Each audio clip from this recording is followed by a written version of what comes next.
Fala pessoal, beleza? Bem-vindo a mais um vídeo aqui no canal Símbolos de Futebol. Quero comentar sobre o jogo do São Paulo de hoje, da segunda rodada do Brasileirão 2025, contra o Atlético Mineiro no Mineirão. Para quem acompanhou o jogo, sabe que a grande polêmica foi o árbitro, o senhor Ramon Abate Abel, e também o árbitro de vídeo, que é o Wagner Hillway. O árbitro de vídeo, talvez poucos conheçam, né? Porque geralmente quando acontece alguma besteira no jogo, cai tudo nas costas do árbitro de campo. Mas eu vou falar também um pouquinho deste tal Wagner, que era o responsável pelo VAR. Mas antes de eu tocar no assunto do juiz propriamente dito, falar um pouco do jogo em si, do São Paulo em si mesmo. Para começar aqui com o senhor Luciano, que mais um jogo não fez absolutamente nada. Teve apenas um lance no tempo que ele participou. Em todo o tempo que ele participou durante o jogo, só teve um lance em que ele se movimentou para receber um passe do André Silva. Porém, o André Silva, conseguiu errar o passe, que provavelmente colocaria o Luciano na cara do gol, mas o André Silva conseguiu errar um passe de 4 metros, praticamente, tocando mais para trás do que para frente. Era para ele ter tocado um pouquinho mais para frente, porque o Luciano ia sair na cara do gol, e ele resolveu tocar para trás. Aí o Luciano acabou passando do tempo da bola. Mas foi a única boa movimentação do Luciano em campo. O resto não fez nada. Quando o São Paulo substitui o Luciano para colocar o Matheus Alves, e depois também substituíram depois não, ao mesmo tempo, foi uma substituição tripla, colocaram o Lucas Ferreira e o Caleri também, é nítido como que o ataque do São Paulo assim melhorou. No primeiro lance, quase que sai gol do Lucas Ferreira. É impressionante. Como que assim, sai o Luciano, entrou um cara assim que a gente não sabe ainda, né, o futuro do Matheus Alves, como é que ele vai se comportar, mas entrou um jogador um pouco melhor. E, bom, a gente já viu a consequência disso. O problema é que o Caleri depois foi expulso, aí foi só ataque do Atlético Mineiro contra a defesa do São Paulo. Mas antes do Caleri ser expulso, o São Paulo ele tinha boas chances de fazer o gol, ao menos na minha visão. Então fica aí, mais uma vez, o Luciano, que, na minha opinião, já deu o tempo dele no São Paulo. Eu acho que ele vem mais prejudicando do que beneficiando o time. E, enfim, pelo menos ficar um bom tempo no banco de reserva, porque sempre que ele entra no jogo, ele não produz praticamente nada, principalmente na posição que ele costuma jogar, que é meia. Que eu já falei aqui que o Luciano ele é segundo atacante, ele não é meia. Mas, se ele quer jogar de meia, ou se não acho que seja só o Zubeldia, porque outros técnicos faziam a mesma coisa, e o próximo vai fazer a mesma coisa também. Mas se for para colocar ele de meia, então não coloca. Ou coloca ele de segundo atacante, ou então deixa ele no banco, Porque de meia ele não produz absolutamente nada. Ele não é camisa 10, apesar de ter lá o número 10 nas costas dele. Mas a função dele não é camisa 10. Um ponto positivo desse jogo, na minha opinião, foi o Ferreirinha. Não o Lucas Ferreira, tá? O Ferreirinha. Parece que, se a gente for comparar com outros jogos, eu acho que o Ferreirinha ele tá com mais fome de bola. Ele tá buscando mais o jogo. E ele fez algumas boas jogadas individuais que, apesar de não terem se completado, mas ele demonstrou uma habilidade legal com a bola. Fez uns dribles e tentou, né? Teve mais objetividade. Eu espero que ele continue assim. Quem sabe aí nos próximos jogos a gente vê aquele Ferreirinha voltar. Porque depois que ele se lesionou, só foi ladeira abaixo. Mas quem sabe ele esteja se recuperando agora. Falando no Caleri, depois eu vou comentar o lance da expulsão dele. Mas ficou claro para mim nesse jogo por que o Caleri ele merece ser o titular. Mesmo jogando mal e perdendo muitos gols. E fazendo algumas besteiras como a de hoje. Por quê? O André Silva, gente, ele não é jogador para começar o jogo. Ele é aquele jogador que entra nos últimos 15, 20 minutos. Principalmente quando ele entra no lugar de alguém como o Caleri. Por quê? Simples, o Caleri, ele é aquele típico jogador que inferniza a zaga do adversário. O Caleri, ele faz uma pressão enorme na defesa adversária, ele faz os zagueiros correrem, ele provoca os zagueiros, amarela os zagueiros, aí depois ele sai e entra o André Silva, descansado, de cabeça fria, mais tranquilo. Os zagueiros já estão amarelados, não vão entrar tão duro nele, com medo de serem expulsos. Já vão estar mais cansados também. Enfim, é nesse contexto que o André Silva, às vezes, acha aquele gol. Aí quando ele marca o gol, todo mundo pensa, nossa, o André Silva, ele tem que ser o titular absoluto. Não. Né? E eu acho que o jogo de hoje ficou claro porque que ele não é o titular. Ele sabe aproveitar muito bem o terreno preparado pelo Caleri, que é o que eu acabei de dizer. E isso o André Silva sabe fazer bem. E aqui eu não tô sendo irônico não, tá? É uma habilidade mesmo, é uma tática mesmo do André Silva e eu acho que ele aproveita isso muito bem, porque tem jogador que mesmo entrando de cabeça fria, com a zaga adversária bem cansada já, tem atacante que não aproveita a oportunidade. O André Silva aproveita. Ele vai lá, faz uma boa jogada, faz o gol, mas é só nesse contexto. Então, acho que o André Silva é aquele jogador que pode resolver ou pode salvar o São Paulo nos últimos 15, 20 minutos finais. Mas ele não é para ser titular, na minha opinião. Bom, claro, falar do Rafael. O Rafael, para mim, ele foi o melhor jogador do São Paulo. No jogo de hoje, fechou o gol e evitou a derrota. Uma derrota que o árbitro fez de tudo para acontecer. Com todo respeito, né, ao clube Atlético Mineiro, à sua torcida, eles não têm nada a ver com o erro da arbitragem, mas assim, ficou nítido como que o árbitro foi caseiro.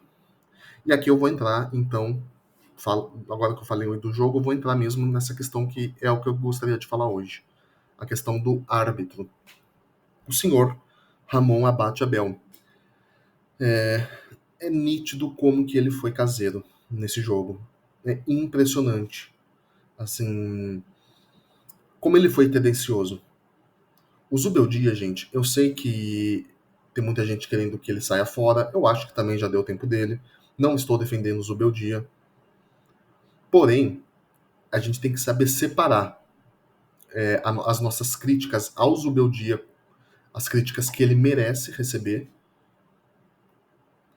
mas saber separar quando ele também é, vamos dizer assim, vítima de uma arbitragem tendenciosa, como a que foi hoje. Cara, o Zubeldia, ele se irritou, ele já é meio cabeça quente. Ele se irrita ainda mais, invade o campo. Eu acho que se não seguram ele, é bem capaz que ele desse uma porrada no árbitro. E seria merecido. Eu não te daria a razão do Zubeldia, sinceramente falando. Porque eu fiquei muito puto e eu acho que eu teria feito a mesma coisa. Pra quem não tá entendendo, o contexto é o seguinte. O zagueiro Lianco do Atlético Mineiro, ele já estava amarelado e ele chega solando, eu acho que é o Alan Franco, ou o Ferrarese, eu não lembro agora qual é o jogador de São Paulo, mas ele chega com o pé alto, solando, em uma entrada perigosa. Era para ele ter recebido o segundo amarelo e não recebeu. Isso porque, além de ele já ter recebido o primeiro amarelo em outra falta, ele já tinha cometido outras faltas. Então era um jogador que estava assim, arrebentando com a equipe do São Paulo, estava batendo em todo mundo. E né, nesse lance era nítido que o Lianco ele merecia o segundo amarelo e por consequência a expulsão. E o Zubeldia reclamou disso.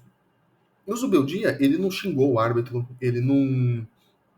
Pelo menos eu não ouvi e não consegui identificar nada, a não ser que depois imagens que saiam aí posteriormente me desmintam, mas pelo que eu vi, no início, o Zubeldia ele não estava xingando o árbitro, confrontando o árbitro, estava falando daquele jeitão dele, meio bravo, mas como todos os técnicos fazem. E ele estava só explicando pro árbitro por que ele tinha que dar um amarelo pro Lianco. Ele falou, ó, o Lianco já fez falta aqui, já fez ali, já tomou amarelo aqui, e agora ele chegou solando, você tem que dar um amarelo. O árbitro não gostou disso, porque parece que o Ramon Abate Abel ele é uma pessoa bastante orgulhosa, que não gosta de ser corrigida, talvez, não sei. Ele não gostou disso, foi lá e deu um amarelo pro Zubeldia. O Zubeldia continuou reclamando e tomou o vermelho. Então, assim, o Zubeldia ali, ele é burro, ele só atrapalha o time. Tudo bem, ele poderia ter segurado a onda? Poderia, mas vamos combinar, né? Esse árbitro é muito filha da puta. Me desculpa o palavrão, gente, mas essa é a verdade. Porque, cara, era pra ele ter expulsado o Lianco, ele não expulsa. E ele dá o amarelo pro Zubeldia só porque o Zubeldia corrigiu ele. Então, assim, perdoe palavrão, mas tem que desabafar. É uma bosta de árbitro. Essa é a verdade. É uma merda de árbitro. Este tal de Ramon Abate Abel. E como se não bastasse, ele ainda distribui amarelo, assim, principalmente no final do jogo. É absurdo o quanto que ele começa a distribuir cartão amarelo pro time do São Paulo e pro time do Atlético. Que, assim, teve alguns jogadores do Atlético, como o Lianco, o Júnior Alonso, o Rony, que, assim, bateram pra caralho e não receberam amarelo. Ao menos não de forma tão imediata quanto ele dava pros jogadores do São Paulo. Se ele deu um amarelo, ele deu depois, sei lá, da centésima dura falta que o Rony fez, por exemplo. O Rony só bateu. Assim, o Rony, ele deu umas 3, 4 faltas ali que, cara, cabia um amarelo. Não sei se em alguma o árbitro acabou aplicando o cartão. Eu acho que não. Pelo menos, não me lembro. Mas pode ter me passado despercebido. Mas, de qualquer modo, é absurdo o quanto que o Rony bateu nos jogadores do São Paulo. E depois a expulsão do Caleri. Aquele lance do Caleri, na minha opinião, não era para vermelho, era para amarelo. Porém, é um lance interpretativo. Beleza, o VAR chamou o árbitro, ele interpretou que aquilo foi uma agressão e expulsou o Caleri. Ok, é a interpretação dele. A minha interpretação seria a outra, mas esse lance, como eu disse, é um lance bastante interpretativo. Agora, é o seguinte, por que ele não mantém um critério? Por que ele não mantém o critério? Porque minutos antes dessa entrada do Caleri, o Júnior Alonso fez a mesma entrada no Rafael. Se vocês pegarem o replay do jogo, eu não lembro agora exatamente quantos minutos atrás, mas acho que foi menos de 5 minutos atrás da jogada do Caleri, que resultou na expulsão dele. O Júnior Alonso, ele faz a mesma entrada, muito parecida no Rafael, no goleiro Rafael do São Paulo. O goleiro do São Paulo fica caído no chão. E o árbitro nem amarelo deu pelo senhor Júnior Alonso. E nesse momento o Lianco, ele ainda estava no jogo. Cara, eu tô tão puto que eu não tô conseguindo nem assim raciocinar direito pra falar. Mas assim, essa merda de árbitro, ele não apitou o jogo. Quem apitou foi o Hulk. Foi o Atlético Mineiro como um todo, os jogadores do Atlético, mas principalmente o Hulk. Era impressionante, eles cercavam o árbitro ficava com medo, não sei, cagava nas calças, ou namora algum dos jogadores ali, não sei. E cede o desejo dos jogadores do Galo. Então, assim, quando ele dá a falta do Caleri, ele deu um amarelo e o jogo ia seguir. Os atleticanos cercando o árbitro, falando: espera o VAR, que não sei o quê, olha o VAR. Até que o VAR, que é o senhor Wagner Hillway, chama o senhor Ramon Abate para ver o vídeo. Nesse momento, então, o Ramon Abate Abel muda a cor do cartão e expulsa o Caleri. Agora, por que a bosta do árbitro de vídeo, que é o Sr. Wagner Hayway, não fez a mesma coisa no lance do Lianco? Quando o Lianco dá aquela puta entrada que mereceria o segundo cartão amarelo, e o juiz não deu, depois, por causa da reclamação do Zubeldia, ele acaba expulsando o Zubeldia, por que essa bosta de Wagner Hayway não chamou o juiz pro VAR também? É aquilo que eu falei no comecinho, não adianta só colocar a culpa nas costas do árbitro de campo. Tem mãozinha aí do árbitro de vídeo também. Enfim. Muito estranho a atuação do árbitro nesse jogo. Eu repito aqui, o Atlético, a torcida, eu acho que não tem que... não tem nada a ver com isso. O próprio clube do Atlético, acho que não tem nada a ver com isso. Mas é nítido como que o juiz foi caseiro. Às vezes acontece também pro lado do São Paulo, já aconteceu jogos em que o São Paulo foi beneficiado também com lances polêmicos, não vou aqui ser hipócrita, mas o jogo de hoje, o assunto de hoje é esse, o senhor Ramon Abate Abel foi um juiz, junto com o seu parceiro de VAR, o Wagner Huey, foram juízes extremamente caseiros, que beneficiaram e muito o Atlético. Só faltou os caras vestirem uma camisa do Atlético, só isso. Só isso.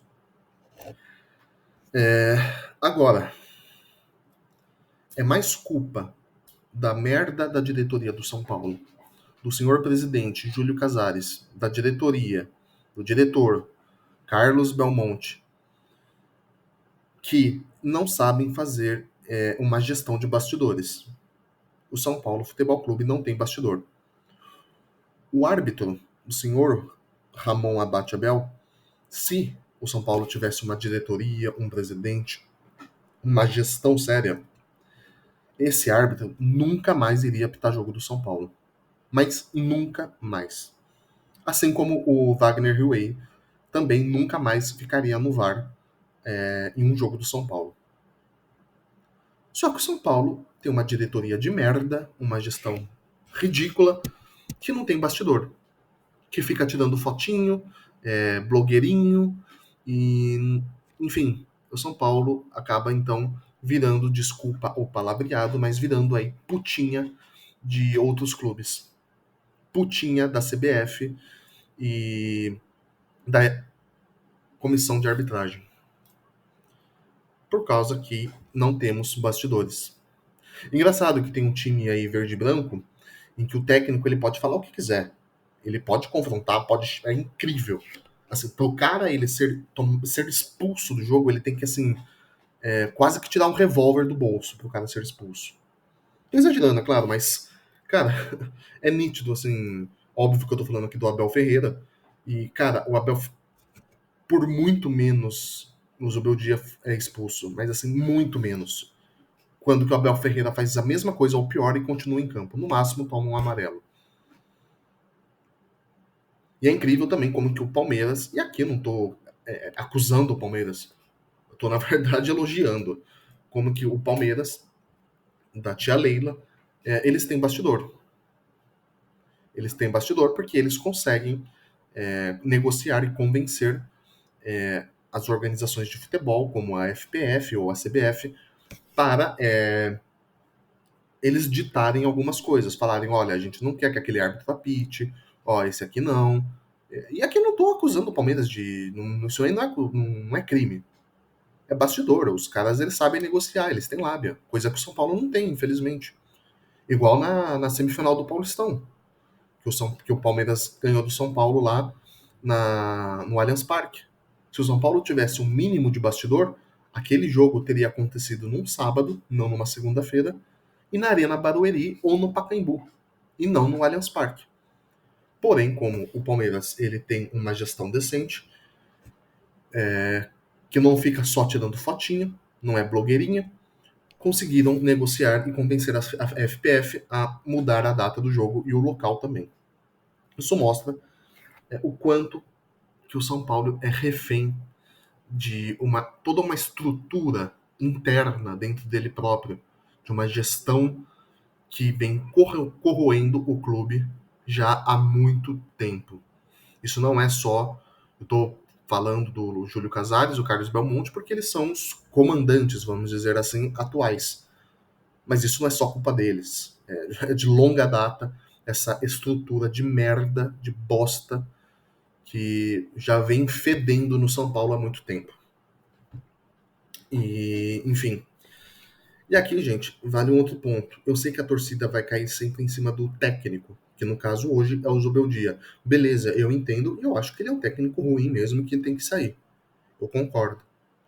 Mas não se iludem. Não achem que a mudança de técnico vai mudar alguma coisa. Talvez iluda um pouco no começo. Faça uns joguinhos legais no começo, ganha um jogo aqui, outro ali, faz boas partidas. Beleza. Mas depois volta a estaca zero de novo. Tá? O problema do São Paulo não é o técnico. O problema do São Paulo é estrutural. É toda uma estrutura que vai desde os conselheiros. A gente sabe, né, que agora parece que o caso acabou, né? É incrível, né, como que O torcedor tem memória curta, mas até algum tempo atrás estavam reclamando, né, dos conselheiros que são palmeirenses e corintianos se tornando conselheiros vitalícios do clube. Bom, fizeram ali algum barulho, mas parece que já passou, né? Mas eles estão lá. E são conselheiros vitalícios e são eles que vão ajudar a fuder com o time, com a instituição São Paulo Futebol Clube. Enfim, toda uma estrutura, uma gestão, é complicado assim, de falar aqui. Eu não tô com cabeça para isso hoje, porque eu tô extremamente irritado e puto com o jogo. Mas enfim, resumindo, não é só o técnico culpado, tá? Acompanho o São Paulo há muito tempo. Tudo bem, eu não sou um cara velho, não sou um cara assim com experiência de vida, mas eu acompanho o São Paulo há muito tempo. E eu percebi já tem uns bons anos que o problema do São Paulo não é o técnico. Até 2015, 16, 17, eu era desse tipo de torcedor também. Ah, muda o técnico, o problema é o técnico. Só que depois a gente vai vendo que o buraco é muito mais embaixo. A gente vai vendo que o buraco é muito mais embaixo. E a situação do São Paulo não é bacana.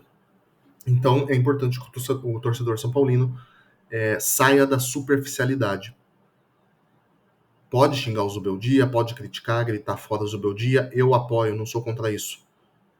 Mas não pode se esquecer também da bosta dentro do São Paulo. Não adianta trocar as moscas e não limpar a bosta. Então a gente tem que se lembrar disso. Valeu, pessoal. Até a próxima. Me desculpem aí pelos palavrões, mas às vezes tem que desabafar mesmo. Mas boa semana a todos e até a próxima. Falou!